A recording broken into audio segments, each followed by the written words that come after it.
برات شپه را روانه ده 15 د برات شعبان کنه برات ولې ورته وایي ځینې افراد تفرید کې هغه هم باید خبر سو دغه شپې ته برات شپه ځکه وایي چې خلک د الله نه بخښنه غواړي برات او د لسو صحابه کرام نه د فضیلت ذکر شوی ده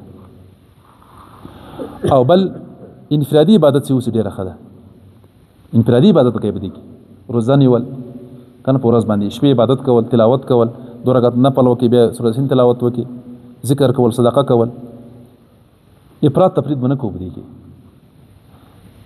ان په جمع باندې عبادت دا ثابت نه ده ځینې خلک وایي 100 رکعات نفل وکي یا الحمدلله نور صدا سورۃ وی نه دا ثابت نه ده كما صرح ابن جوزي رحمه الله او بل نو حضرت عائشہ صدیقہ رضی الله عنها فرمایي پیغمبر اسلام مبارک بو په دې شپه باندې ته بقیع قبرستان ته زړل به الله نه بخنه وختله یا الله سره عذاب نه قهر نه پناه غواړو پناه به وختله ما فکر وکړ دومره سجده به وکړه چې روح تللی نه به مې خپل الله سوال نو خپل به حرکت کوم سزا ځوندای ده دومره به زړل بقیع قبرستان ته بته او بل علما فرمای په دې شپه باندې برات 15 ایم تاسو اعمال رب ته وړاندې کیږي نو خدای د سم تاسو په خلو روزوي ایم تاسو عمل رب ته وړاندې شي یا دا چې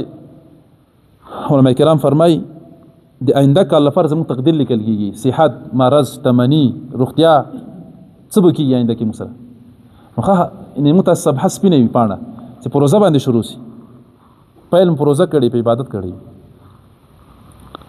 او محترمو ځینې بدعات به د شپه باندې کیږي ځکه اورلو به مخکې به شبرات شپه بسره ورنه به بلول خلکو کنه دا نسته بدعت ده یا قبرستانو ته تلل دیوې شمې بلول کنه نه دا نسته دا به نه کوو